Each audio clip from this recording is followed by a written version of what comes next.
Arsitektur tektonik adalah pendekatan desain yang menitik beratkan pada ekspresi struktur dan material bangunan. Istilah ini berasal dari bahasa Yunani tekton, tukang kayu bentuk, yang kemudian berkembang menjadi arsitekton, master builder atau arsitek. Dalam teori arsitektur modern, tektonik dipahami sebagai cara artistik untuk mengekspresikan keberwujudan fisik bangunan melalui bentuk-bentuk arsitektural yang mencerminkan struktur nyata. Kenneth Frampton bahkan menyebut tektonika sebagai puisi konstruksi, poetics of construction, menandakan ketegangan kreatif antara fungsi teknis dan ekspresi estetika bangunan. Secara sederhana, tektonika arsitektur memadukan kejujuran struktur, konstruksi, dengan keindahan bentuk, sehingga estetika bangunan lebih dominan daripada sekadar teknologi semata. Untuk benar-benar memahami implikasi mendalam dari tektonik dalam arsitektur, kita harus terlebih dahulu kembali ke asal-usul katanya. Istilah itu sendiri berasal dari kata Yunani kuno, tekton. Ini bukan istilah yang diperuntukkan bagi pemikir abstrak atau desainer yang jauh, melainkan untuk pengrajin langsung, pembangun yang terampil. Tekton adalah ahli dalam material mereka, kayu, batu, logam.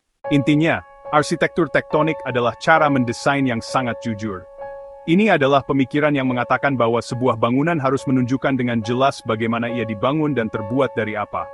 Ini bukan hanya soal gaya, tetapi juga sikap yang kuat melawan hal-hal yang pura-pura dan palsu. Di bangunan tektonik, strukturnya tidak disembunyikan di balik hiasan atau plafon palsu.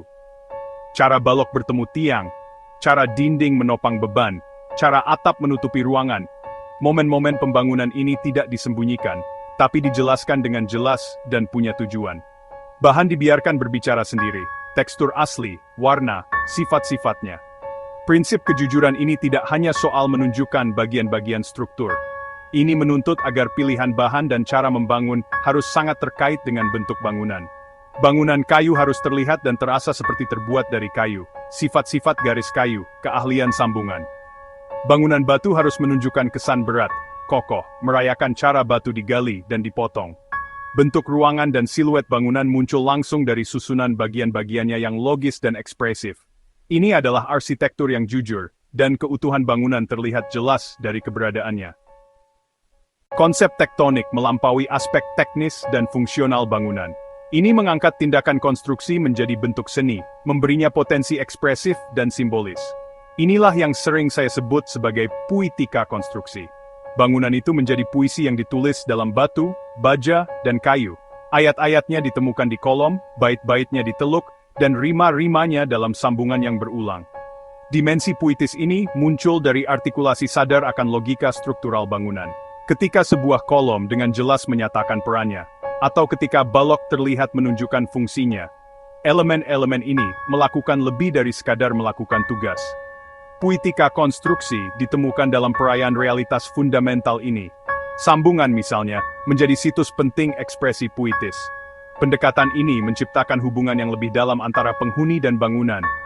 Dalam detail yang dipertimbangkan dengan cermat ini, arsitek dapat menyematkan lapisan makna yang mengangkat bangunan dari sekadar tempat berlindung menjadi karya yang memiliki makna budaya. Oleh karena itu, menganggap konstruksi sebagai puitis, berarti mengakui bahwa arsitektur berkomunikasi pada tingkat di luar utilitarian murni. Karya saya, khususnya di buku Studies in Tectonic Culture, berusaha menelusuri garis pemikiran ini, tapi saya jauh dari satu-satunya suara yang mendalami hal ini. Teoretikus Jerman, Karl Böttcher, yang menulis pada abad ke-19, membuat perbedaan penting. Dia membedakan antara kernform, yaitu kenyataan struktural dan mekanis dari elemen bangunan, dan kunstform, yaitu cara kenyataan struktural itu diekspresikan secara artistik. Perspektif penting lainnya datang dari arsitek dan teoretikus Italia, Marco Frascari. Dia dengan meyakinkan membahas pentingnya sambungan dalam arsitektur, yang dia gambarkan sebagai detail yang menceritakan kisah. Arsitek dan penulis Jerman, Gottfried Semper, juga memberikan kerangka dasar untuk memahami tektonik, meskipun pendekatannya lebih antropologis. Semper mengusulkan 4 elemen arsitektur purba: perapian, atap, penutup, gundukan. Berbagai perspektif ini secara kolektif membangun pemahaman yang kaya dan beragam tentang budaya tektonik. Semuanya bertemu pada tema sentral, bahwa arsitektur menemukan ekspresi paling mendalam ketika secara jujur dan artistik mengungkapkan proses pembuatannya sendiri. Pentingnya tektonik meluas melampaui apresiasi intelektual ke ranah pengalaman indrawi, sebuah domain yang diartikulasikan dengan kuat oleh arsitek dan penulis Finlandia Juhani Palasmaa. Dia berpendapat bahwa arsitektur tidak hanya dirasakan oleh mata, tetapi oleh seluruh tubuh. Kita mengalami sebuah bangunan melalui indera sentuhan, pendengaran, bahkan penciuman, dan melalui kesadaran kinestetik tubuh kita dalam ruang. Arsitektur tektonik, dengan penekanannya pada realitas material dan konstruksi yang nyata, berbicara langsung pada persepsi multi-indrawi ini. Kita merasakan stabilitas kolom sebagai gema postur tubuh kita sendiri, rentang balok sebagai perpanjangan jangkauan kita. Arsitektur yang menyembunyikan strukturnya di balik permukaan tanpa karakter menolak koneksi fundamental ini. Tektonik, sebaliknya, mengundang dialog antara tubuh kita dan tubuh bangunan. Gagang pintu, kait jendela, pegangan tangga, ini adalah titik kontak fisik langsung antara kita dan bangunan. Ketika sebuah detail dirancang dengan cermat dan dibuat dengan indah, itu mengangkat tindakan fungsional sederhana menjadi momen keterlibatan sensorik yang menyenangkan. Dimensi fenomenologis inilah yang memberikan nilai humanistik yang mendalam dan abadi pada budaya tektonik. Sebuah kesalahpahaman umum adalah bahwa penekanan pada struktur akan menghasilkan estetika yang kaku dan hanya mementingkan kegunaan, tanpa keindahan atau kesenangan. Namun, pendekatan tektonik berpendapat sebaliknya. Pendekatan ini mengusulkan bahwa struktur itu sendiri bisa menjadi sumber utama hiasan dan ekspresi estetika. Perpaduan teknis dan estetika tercapai ketika elemen struktural dirancang tidak hanya untuk efisiensi, tetapi juga untuk kualitas ekspresif. Misalnya, kolom beton dapat diberi alur untuk mengekspresikan kekuatan tekan dan vertikalitasnya. Atau balok baja dapat dibuat meruncing untuk merespons momen lentur yang berubah. Ini bukan gerakan dekoratif sembarangan, ini adalah peningkatan logika struktural, membuat gaya yang bekerja terlihat dan estetis. Inilah yang dimaksud Karl Bötticher dengan Kunstform, yang memberi ekspresi artistik pada Kernform. Contoh jelas terlihat pada karya Auguste Perret dan pada karya Louis Kahn. Karya mereka menunjukkan bahwa logika struktural yang ketat bisa menjadi sumber kebebasan arsitektur dan kekuatan puitis. Ini adalah ornamen substansi, bukan permukaan. Ornamen memberi informasi dan mencerahkan, mengungkapkan kisah perakitan bangunan dan ketahanannya terhadap gravitasi. Untuk menemukan salah satu contoh prinsip tektonik yang paling kuat dan abadi dalam tindakan, kita hanya perlu melihat arsitektur zaman klasik.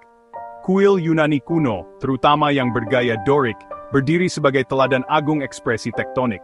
Awalnya dirancang dari kayu. Bentuknya kemudian dibatukan, diterjemahkan ke dalam keabadian batu, namun tetap mempertahankan memori asal-usul kayunya. Tindakan penerjemahan ini sendiri adalah isyarat yang sangat tektonik. Pertimbangkan kolom Doric. Batangnya diukir dengan alur vertikal yang menekankan perannya sebagai penyangga vertikal, menangkap cahaya dan bayangan untuk mengekspresikan kekokohannya. Kolom sedikit membengkak di tengah, fitur yang dikenal sebagai entasis, yang memberinya kesan ketegangan otot, seolah-olah secara aktif menahan beban besar entablatur di atasnya. Triglyph, dengan 3 alur vertikalnya, secara luas ditafsirkan sebagai ujung balok silang kayu asli yang telah membatu. Pergantian ritmis triglyph dan metope ini bukanlah hiasan sewenang-wenang, itu adalah memori yang membatu dari logika struktural bangunan. Seluruh fasad kuil Yunani dapat dibaca sebagai diagram konstruksinya sendiri. Puitika konstruksi yang dibuat dalam marmer dengan kejelasan dan keanggunan yang tak tertandingi. Pelajaran dari reruntuhan kuno ini abadi. Mereka mengingatkan kita bahwa arsitektur pada puncaknya bukanlah tentang kebaruan atau mode, tetapi tentang ekspresi yang jelas, artistik, dan bermakna dari tindakan dasar membangun. Walaupun sistem struktur yang besar menentukan karakter keseluruhan bangunan tektonik, seringkali pada skala terkecil, skala sambungan, filosofi arsitek paling intens terekspresikan. Seperti yang dikatakan Marco Frascari dengan sangat fasih, sambungan adalah detail yang menceritakan kisah. Ini adalah momen kebenaran dalam konstruksi, titik di mana material disatukan, di mana beban ditransfer, dan di mana keahlian pembuat dipamerkan. Pendekatan tektonik mencurahkan perhatian pada sambungan, mengubahnya dari sekadar kebutuhan teknis menjadi situs artikulasi dan makna arsitektur yang mendalam. Sambungan las yang halus berbicara tentang fusi dan kesinambungan, sambungan baut berbicara tentang perakitan dan pembongkaran. Sambungan rumit pada pengerjaan kayu Jepang misalnya, adalah mahakarya dalam artikulasi tektonik. Mereka dirayakan sebagai momen keahlian tertinggi. Dalam sambungan ini, kita melihat perpaduan sempurna antara pragmatisme dan puisi. Mereka kokoh secara struktural, memungkinkan pergerakan, dan merupakan objek keindahan yang luar biasa dalam dirinya sendiri. Dalam karya arsitek seperti Carlo Scarpa, sambungan menjadi momen drama tinggi. Dengan menolak membiarkan elemen hanya saling menempel, Scarpa mengubah setiap koneksi menjadi peristiwa yang dikoreografikan dengan cermat. Sebagai kesimpulan, perjalanan melalui dunia tektonika mengungkapkan definisi arsitektur yang sekaligus kuno dan sangat kontemporer. Ini dimulai dengan kata Yunani tekton, yaitu pengrajin pembangun, mengingatkan kita bahwa arsitektur pada dasarnya adalah tindakan membuat. Ini bukan tentang menciptakan gambar yang tidak berwujud atau konsep abstrak, tetapi tentang perakitan bahan nyata yang cermat dan terampil di dunia nyata. Pondasi dalam seni konstruksi ini membentuk inti etika dari pendekatan tektonik, menuntut kejujuran, di mana bentuk bangunan dan realitas strukturalnya adalah satu dan sama. Suara-suara para teoretikus seperti Betticher, Semper, dan Frascari masing-masing menegaskan bahwa perpaduan teknis dan estetika penting untuk arsitektur yang bermakna. Arsitektur tektonik dengan fokusnya pada tekstur material, detail yang dibuat dengan cermat, dan kehadiran yang nyata berbicara langsung kepada indera kita. Detail tektonik, sambungan, pegangan tangan, ambang pintu, menjadi antarmuka intim antara manusia dan tatanan konstruktif yang lebih besar. Ini adalah seni dan ilmu konstruksi yang diwujudkan. Ini adalah filosofi desain yang menemukan keindahan dalam kebenaran struktural, puisi dalam tindakan perakitan, dan resonansi manusia dalam realitas material. Tektonika, pada akhirnya, adalah pengungkapan keberadaan sebuah bangunan, ekspresi yang mendalam dan otentik yang menyatukan fakta fisik konstruksinya dengan tujuan budaya dan estetikanya, menciptakan arsitektur yang memiliki substansi dan makna yang abadi.